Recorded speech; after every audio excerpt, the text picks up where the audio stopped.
सास और बहू का सुपर हीरो एडवेंचर। बहुत समय पहले की बात है। एक छोटे से शहर में एक सास और बहू रहती थीं, जिनका नाम था सुधा और राधा। दोनों का रिश्ता बहुत खास था और उनकी जिंदगी एक दूसरे के बिना अधूरी लगती थी। सुधा, राधा की सास, एक सशक्त महिला थीं, जो घर के हर काम को बड़े आराम से निभाती थीं। वहीं राधा, जो अभी कुछ ही सालों से शादी के बाद सुधा के घर आई थी, हमेशा कुछ नया सीखने की कोशिश करती रहती थी। अगर आप अपनी माँ से सच्चा प्यार करते हैं और उन्हें हमेशा खुश देखना चाहते हैं, तो इस चैनल को सब्सक्राइब करें, लाइक करें और इस वीडियो को लास्ट तक जरूर देखें, क्योंकि जल्द ही आपको एक अच्छी सी खुशखबरी मिलेगी जो आपकी दुनिया को बदल देगी। आपके लिए परमात्मा की तरफ से आशीर्वाद, कृपा, शांति और आनंद बरसता रहें। आपके हर सपने को परमात्मा पूरा करने में हमेशा आपके साथ हैं। धन्यवाद। अब आगे सुने। लेकिन इस कहानी की बात कुछ और थी। इस कहानी में कोई साधारण सास बहू नहीं थी, बल्कि ये दोनों एक ऐसे सुपर हीरो की जोड़ी थीं, जो दुनिया को अपने अद्भुत शक्तियों से हैरान कर देती थीं। यह सुपर हीरो एडवेंचर की शुरुआत एक साधारण सी दिनचर्या से हुई थी, जब एक दिन घर में अचानक कोई खतरनाक समस्या आ जाती है। दिन का सामान्य सिलसिला। सुबह का समय था। राधा ने जल्दी से उठकर चाय बनाई और सुधा को चाय देने के लिए कमरे में गई। सुधा अपनी आदत के मुताबिक हर दिन सुबह सुबह कुछ समय के लिए योगा करती थीं। राधा ने चाय का कप सुधा को देते हुए मुस्कुराते हुए कहा, माँ, आज का दिन अच्छा रहे, ऐसा मुझे लगता है। सुधा हंसते हुए बोली, तुम हमेशा मेरे चेहरे पर मुस्कान ला देती हो, बेटा। राधा चाय का कप रखते हुए पूछती है, माँ, आप क्या सोच रही थीं? कुछ खास नहीं, बस ये सोच रही थी कि घर के काम कभी खत्म ही नहीं होते, सुधा ने सिर झुकाकर कहा। इतना कहते हुए अचानक घर के बाहर से एक अजीब सी आवाज सुनाई दी। राधा और सुधा दोनों दौड़ते हुए बाहर गईं और देखा कि उनके पड़ोसी मिस्टर शर्मा का घर पूरी तरह से जल रहा था। आग तेजी से फैल रही थी और लोग परेशान होकर इधर-उधर दौड़ रहे थे। राधा घबराई हुई बोली, माँ, यह क्या हो रहा है? हमें मदद करनी चाहिए। सुधा ने राधा की ओर देखा और मुस्कुराते हुए कहा, हम भी मदद करेंगे, लेकिन किसी और तरीके से। सुधा और राधा ने एक दूसरे की ओर देखा और बिना कुछ कहे एक दूसरे को संकेत दिया। फिर उन्होंने अपनी सुपर हीरो शक्तियों को सक्रिय किया। राधा ने अपनी आंखें बंद की और अपनी बाहों में शक्ति महसूस की। वह एक सुपर हीरो की तरह तेजी से दौड़ने लगी और सुधा ने अपनी उंगलियों से जादुई इशारे किए। सुपर हीरो बनने की शुरुआत। अचानक राधा की आंखों में एक चमक आ गई और वह आकाश में उड़ने लगी। राधा ने अपनी सुपर फ्लाइट क्षमता का इस्तेमाल किया और घर के ऊपर से उड़ते हुए मिस्टर शर्मा के घर तक पहुंच गई। दूसरी ओर सुधा ने अपनी सुपर स्पीड क्षमता का उपयोग करते हुए तुरंत आग के पास पहुंच गई और आग को काबू करने के लिए अपने जादुई शक्तियों से उसे बुझाने लगी। राधा ने आकाश में उड़ते हुए एक बड़ी शक्ति का उपयोग किया। उसने मिस्टर शर्मा के घर से जलते हुए सामान को अपनी सुपर पावर से बाहर खींच लिया और आग को बुझाने के लिए बर्फ की तरह ठंडी हवा की लहरें बनाई। एक पल में ही आग पर काबू पा लिया गया। मिस्टर शर्मा, जो आग से घबराए हुए थे, आश्चर्यचकित होकर बोले, ये क्या हुआ? और आप लोग? सुधा ने धीरे से मुस्कुराते हुए जवाब दिया, हम कुछ नहीं, बस आपकी मदद करने आए हैं। राधा और सुधा दोनों ही अपनी शक्तियों से घर के लोगों को सुरक्षित करने में लग गईं। आग बुझने के बाद दोनों ने मिलकर चाय और पानी का इंतजाम किया ताकि लोग शांत हो सकें। मिस्टर शर्मा और बाकी पड़ोसी समझ ही नहीं पाए कि यह दोनों औरतें कौन थीं जो इतनी शक्ति से भरी हुई थीं। अजनबी की पहचान। जब सब कुछ शांत हो गया, राधा और सुधा वापस अपने घर लौट आईं। रास्ते में राधा उत्साहित होकर बोली, माँ, आज तो हम सुपर हीरो बन गए। कितना मजा आया। सुधा मुस्कुराते हुए बोली, हाँ, लेकिन हम अब भी अपने कामों को सही से करने के लिए तैयार रहें, क्योंकि हमें हमेशा अपनी शक्तियों का सही इस्तेमाल करना चाहिए। इसी बीच शहर में एक अजनबी आदमी आया, जो सास बहू की इन शक्तियों के बारे में जानने के लिए उनके पास आया। उसका नाम था विक्रम। विक्रम ने पहले तो उन्हें पहचाना नहीं, लेकिन वह यह जानने के लिए उत्सुक था कि ये दोनों औरतें इतनी शक्तिशाली कैसे हो सकती हैं। विक्रम ने एक दिन सुधा और राधा से मुलाकात की और पूछा, क्या आप दोनों के पास कोई सुपर पावर है? सुधा और राधा ने उसे सीधा जवाब देने के बजाय थोड़ा रहस्यमय अंदाज में कहा, आपके सवाल के जवाब के लिए आपको इंतजार करना होगा। यह कहानी अभी पूरी नहीं हुई है। विक्रम और राधा के बीच एक रहस्य बना रहा और सबको यह अंदाजा नहीं था कि अगले दिन उनके सामने क्या नया होगा। अगले दिन का सूर्योदय अपने साथ नए उत्साह और नई चुनौतियां लेकर आया। राधा और सुधा अब तक अपनी सुपर हीरो शक्तियों से कई घरों में मदद कर चुकी थीं, लेकिन अब उनकी जिंदगी में एक नया मोड़ आने वाला था। विक्रम, जो अब तक उनके रहस्यमय शक्तियों के बारे में जानने के लिए उतावला था, उनका पीछा करता हुआ उनके घर तक पहुंच चुका था। क्या उसे सच में उन दोनों के बारे में पता चल जाएगा? क्या राधा और सुधा अपनी शक्तियों को दुनिया से छिपा पाएंगी? राधा और सुधा उस दिन अपने घर में आराम से बैठी चाय पी रही थीं, जब अचानक दरवाजे की घंटी बजी। राधा उठी और दरवाजा खोला। सामने विक्रम खड़ा था, जो अब तक अपने शक को सत्य में बदलने के लिए इंतजार कर रहा था। नमस्ते राधा दीदी। सुधा आंटी, विक्रम ने सिर झुकाकर उन्हें नमस्ते किया। सुधा ने उसे देखा और मुस्कुराते हुए कहा, तुम फिर यहाँ? क्या बात है? विक्रम थोड़ा घबराया हुआ था, लेकिन उसकी आंखों में उत्सुकता साफ दिख रही थी। उसने कहा, आंटी, दीदी, मुझे पता चला है कि आप दोनों के पास अद्भुत शक्तियां हैं। क्या आप मुझे अपनी शक्तियों के बारे में कुछ बता सकती हैं? राधा और सुधा एक दूसरे को देखकर मुस्कराईं। सुधा ने विक्रम से कहा, तुम्हारी जिज्ञासा बहुत ही स्वाभाविक है, विक्रम। लेकिन कुछ बातें सिर्फ समय आने पर ही बताई जाती हैं। विक्रम निराश हुआ, लेकिन उसने हार नहीं मानी। मैं सिर्फ इतना जानना चाहता हूं कि आप दोनों ये शक्तियां कहां से लाईं? क्या ये कोई राज है? राधा ने उसे प्यार से समझाते हुए कहा, कुछ राज सिर्फ उस वक्त समझ में आते हैं जब तुम्हारे पास वो अनुभव होता है। और सच कहूं तो हम दोनों के पास कोई जादुई शक्तियां नहीं हैं, बल्कि यह हमारी मेहनत और समर्पण का फल है। विक्रम अब भी समझ नहीं पाया था। वह ऊहापोह की स्थिति में था कि क्या सच में ये दोनों साधारण महिलाएं हैं या फिर कुछ और। उसकी आंखों में सवालों का अंबार था, लेकिन उसे लगा कि अब तो इनसे कोई जानकारी नहीं मिलेगी। ठीक है दीदी, मैं आप दोनों से बहुत कुछ सीख सकता हूँ, लेकिन अगर कभी आपको लगे कि मैं आपकी मदद कर सकता हूँ तो मुझे जरूर बताइएगा, विक्रम ने कहा और वहां से चला गया। नई चुनौती का आगमन। विक्रम के जाने के बाद राधा और सुधा अपने सामान्य दिनचर्या में वापस लौट आईं। लेकिन दिन भर की शांति और आराम को एक और चुनौती ने तोड़ दिया।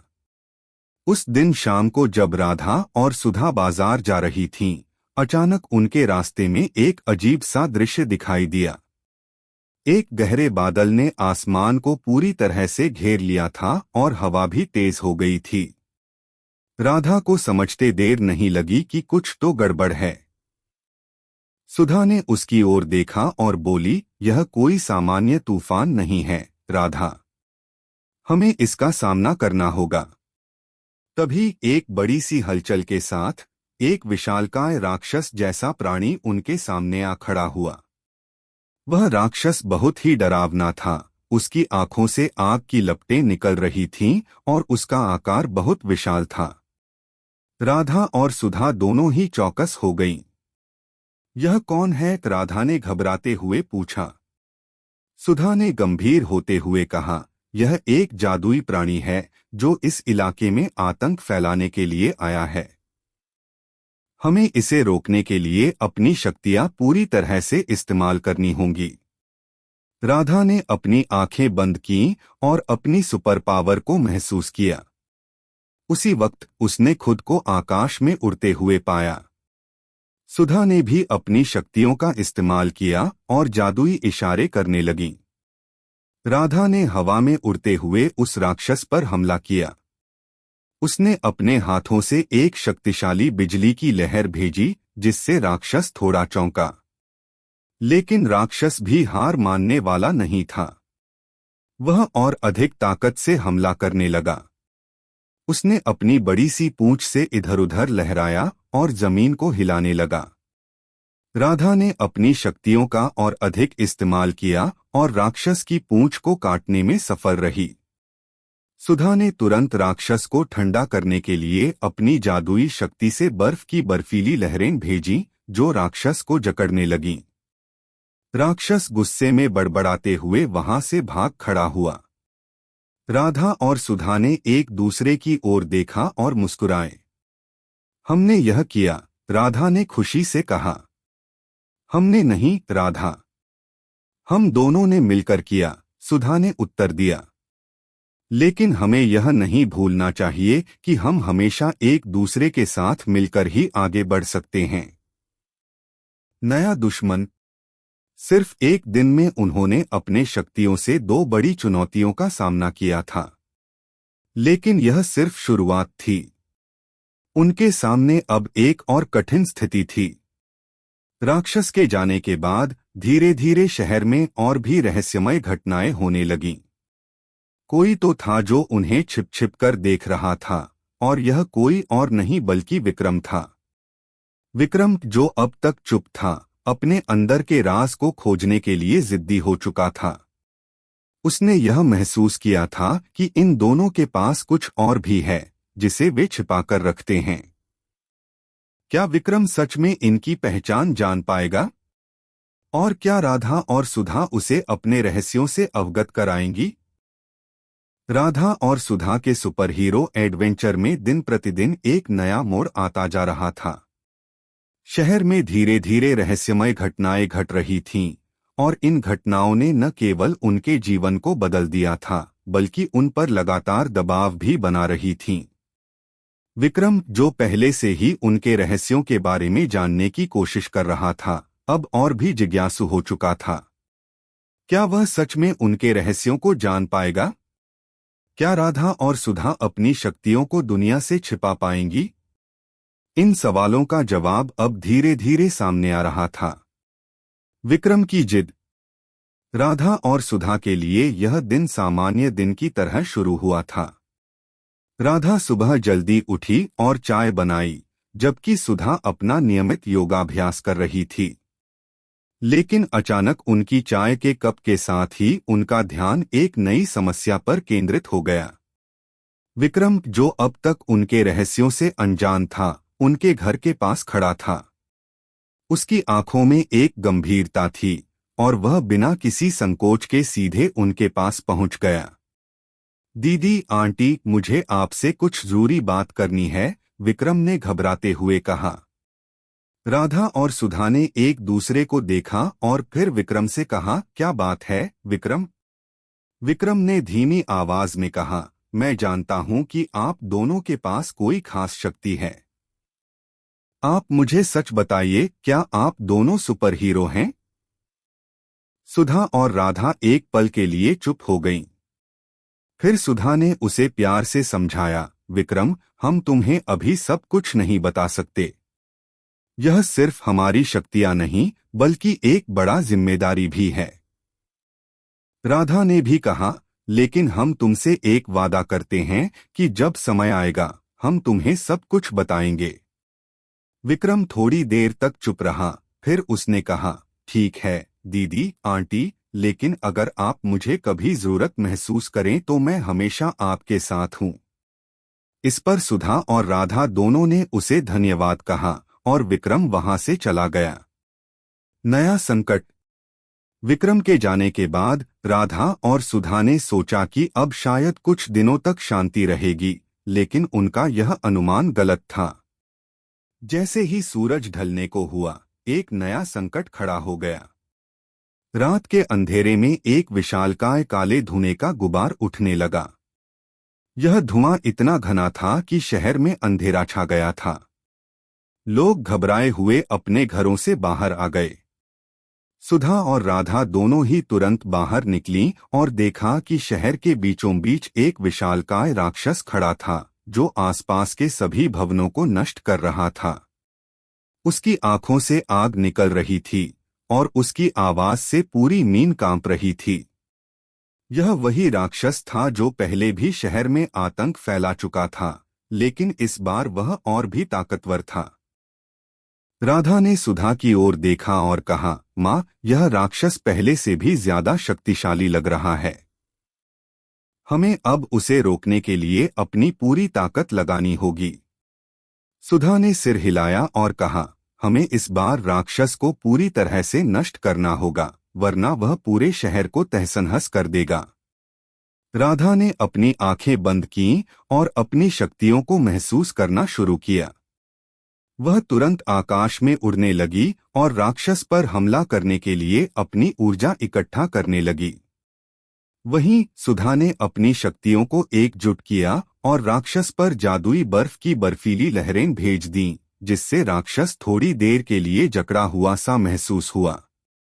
राधा ने उसी समय अपने हाथों से एक तेज बिजली की लहर फेंकी, जो राक्षस के शरीर में घुसकर उसे और कमजोर कर देती थी।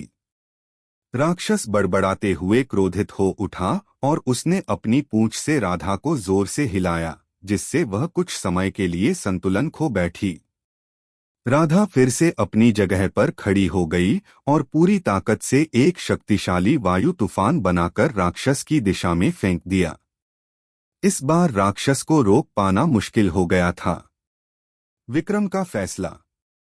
इस बीच विक्रम, जो राधा और सुधा के साथ एक गहरे रिश्ते में बंध चुका था, ने यह देखा कि राक्षस के साथ लड़ाई में राधा और सुधा दोनों ही बुरी तरह से थक चुके हैं।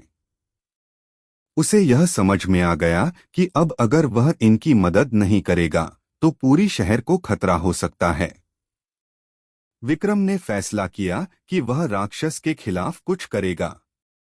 वह तुरंत अपने घर की ओर दौड़ा और वहां से एक पुराना संदूक निकालकर उसमें से एक जादुई हथियार निकाला। वह था एक शक्तिशाली तलवार, जो सदियों पहले उसके पूर्वजों द्वारा बनाई गई थी। विक्रम ने तलवार को उठाया और राधा तथा सुधा के पास पहुंचने के लिए अपनी पूरी शक्ति लगाई। वह शहर के बीचों बीच पहुंचा और तलवार के साथ राक्षस की ओर दौड़ा। अब मुझे भी मदद करने दो, विक्रम ने जोर से कहा। राधा और सुधा ने विक्रम को देखा और एक साथ कहा, तुम यहाँ क्या कर रहे हो? विक्रम ने पूरी ताकत से तलवार का इस्तेमाल किया और राक्षस पर वार किया। तलवार की चमक ने राक्षस को और भी कमजोर कर दिया। अब राक्षस के पास भागने का कोई रास्ता नहीं था। वह हिलने डुलने में असमर्थ हो गया और एक जोरदार आवाज के साथ जमीन पर गिर पड़ा। सुपरहीरो की नई शुरुआत। राक्षस के गिरते ही पूरे शहर में एक शांति छा गई। लोग बाहर आकर राधा और सुधा की ओर देखने लगे, लेकिन अब विक्रम भी उनके साथ खड़ा था। राधा और सुधा ने एक दूसरे को देखा और फिर विक्रम को धन्यवाद कहा। विक्रम, तुमने आज साबित कर दिया कि सच्चे सुपरहीरो वही होते हैं जो अपनी ताकत सिर्फ खुद के लिए नहीं बल्कि दूसरों के लिए इस्तेमाल करते हैं, सुधा ने कहा। राधा ने भी कहा, हमें तुम पर गर्व है विक्रम। तुमने आज हमारे जैसे सुपरहीरो बनने की शुरुआत की है। विक्रम ने हंसते हुए कहा, अब मैं जानता हूं कि सुपरहीरो बनने के लिए सिर्फ शक्तियां नहीं बल्कि दिल की सच्चाई और साहस भी चाहिए। राक्षस को हराने के बाद राधा और सुधा को लगा था कि अब कुछ समय के लिए शांति मिलेगी, लेकिन उनका यह अनुमान गलत था।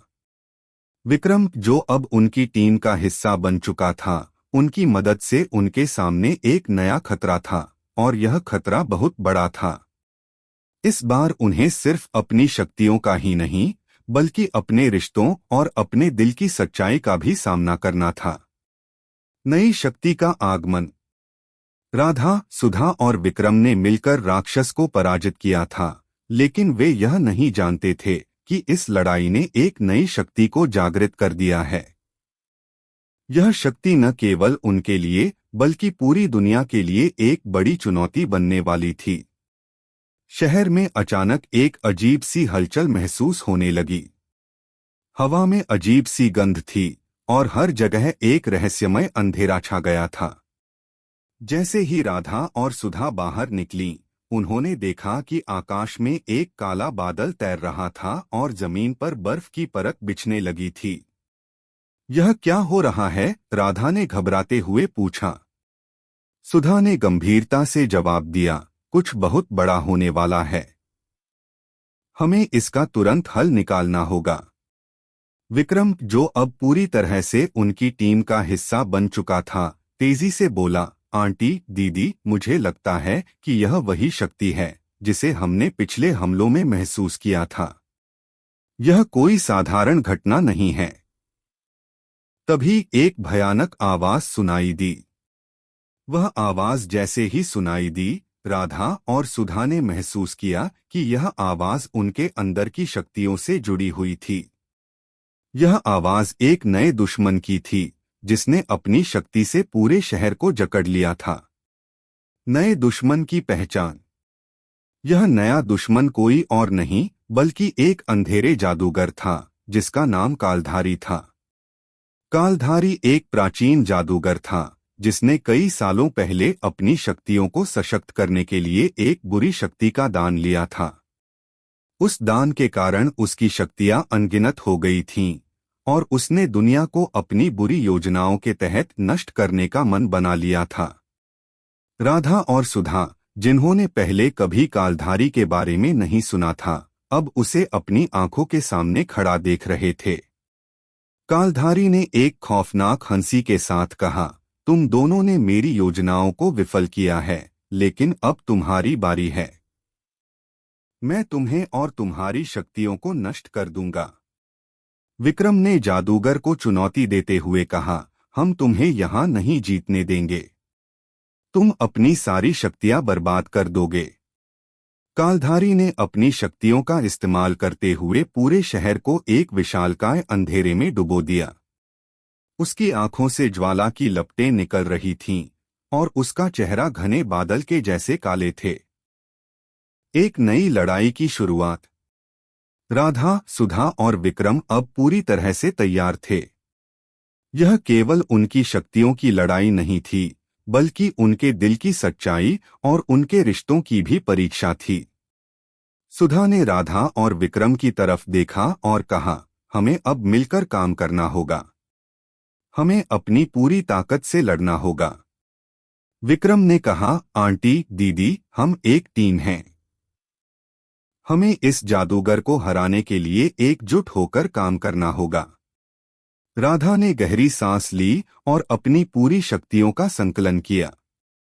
उसने अपनी आंखों से तेज रोशनी की किरण छोड़ी, जो सीधे कालधारी की ओर बढ़ी। लेकिन कालधारी ने अपनी शक्तियों से उस किरण को रोक दिया और हंसी में डूबते हुए कहा, तुम मुझे कभी नहीं हरा सकती, राधा। सुधा ने अपनी जादुई शक्तियों का इस्तेमाल किया और कालधारी की ओर बर्फ की बर्फीली लहर भेजी। यह बर्फ की लहर कालधारी को पूरी तरह से जकड़ नहीं पाई, लेकिन उसने कुछ समय के लिए उसकी गति धीमी कर दी। विक्रम ने भी अपनी तलवार को हवा में घुमाते हुए कालधारी के खिलाफ एक शक्तिशाली वार किया। तुम हमसे नहीं जीत सकते, विक्रम ने चिल्लाया। कालधारी ने अपनी ऊर्जा का इस्तेमाल करते हुए विक्रम को हवाई फेंक दिया, लेकिन विक्रम गिरने से पहले अपनी तलवार के साथ कालधारी की अंधेरी ताकत को नष्ट करने के लिए एक और हमला किया। इस बार कालधारी को थोड़ा झटका लगा। कालधारी का असली इरादा। सभी ने मिलकर कालधारी को हराने की पूरी कोशिश की, लेकिन कालधारी इतना आसान शिकार नहीं था। उसने अपनी शक्तियां बढ़ाकर उन्हें और अधिक दबाव में डाल दिया। तुम सब ने अपनी शक्तियों का पूरा इस्तेमाल कर लिया है, लेकिन अब मैं तुम्हें अपनी असली शक्ति दिखाऊंगा। कालधारी ने अपनी अंधेरी ताकत का सर्वोत्तम रूप दिखाते हुए पूरी धरती को एक काले जाल में जकड़ लिया। शहर की सड़कें, इमारतें, पेड़ पौधे, सब कुछ काल के अंधेरे में डूब गया। लेकिन राधा, सुधा और विक्रम ने हार नहीं मानी। वे जानते थे कि अगर वे इस अंधेरे जादूगर को नहीं हराएंगे तो पूरी दुनिया में अराजकता फैल जाएगी। इसलिए उन्होंने एकजुट होकर अपनी ताकत को पूरी तरह से एकत्रित किया। राधा ने अपनी आंखों से एक तेज रोशनी की किरण छोड़ी, सुधा ने बर्फ के जादू से उसकी शक्ति को और कमजोर किया, और विक्रम ने अपनी तलवार से कालधारी के अंधेरे जाल को काटने की कोशिश की। फिनाले। तस्वीर धीरे धीरे साफ होने लगी। राधा, सुधा और विक्रम की संयुक्त ताकत ने आखिरकार कालधारी के अंधेरे जादू को नष्ट कर दिया। उसकी अंधेरी शक्ति पूरी तरह से खत्म हो गई और वह विलीन हो गया। पूरे शहर में रोशनी वापस लौट आई। लोगों ने राहत की सांस ली और राधा, सुधा और विक्रम ने एक दूसरे को देखा। राधा ने मुस्कुराते हुए कहा, हमने यह किया। सुधा ने सिर झुकाकर कहा, हमने मिलकर यह किया। राधा और विक्रम, तुमने हमारी उम्मीद से ज्यादा साबित किया है। विक्रम ने कहा, आप दोनों ने मुझे सिखाया कि असली शक्ति सिर्फ ताकत में नहीं बल्कि दिल की सच्चाई में है। अगर आपको हमारे वीडियो पसंद आए तो कृपया चैनल को सब्सक्राइब करें, लाइक करें और अपने विचार कमेंट में जरूर साझा करें। आपका सपोर्ट हमें और भी बेहतरीन कंटेंट बनाने की प्रेरणा देता है। हम आपके हर समर्थन के लिए तहे दिल से धन्यवाद करते हैं।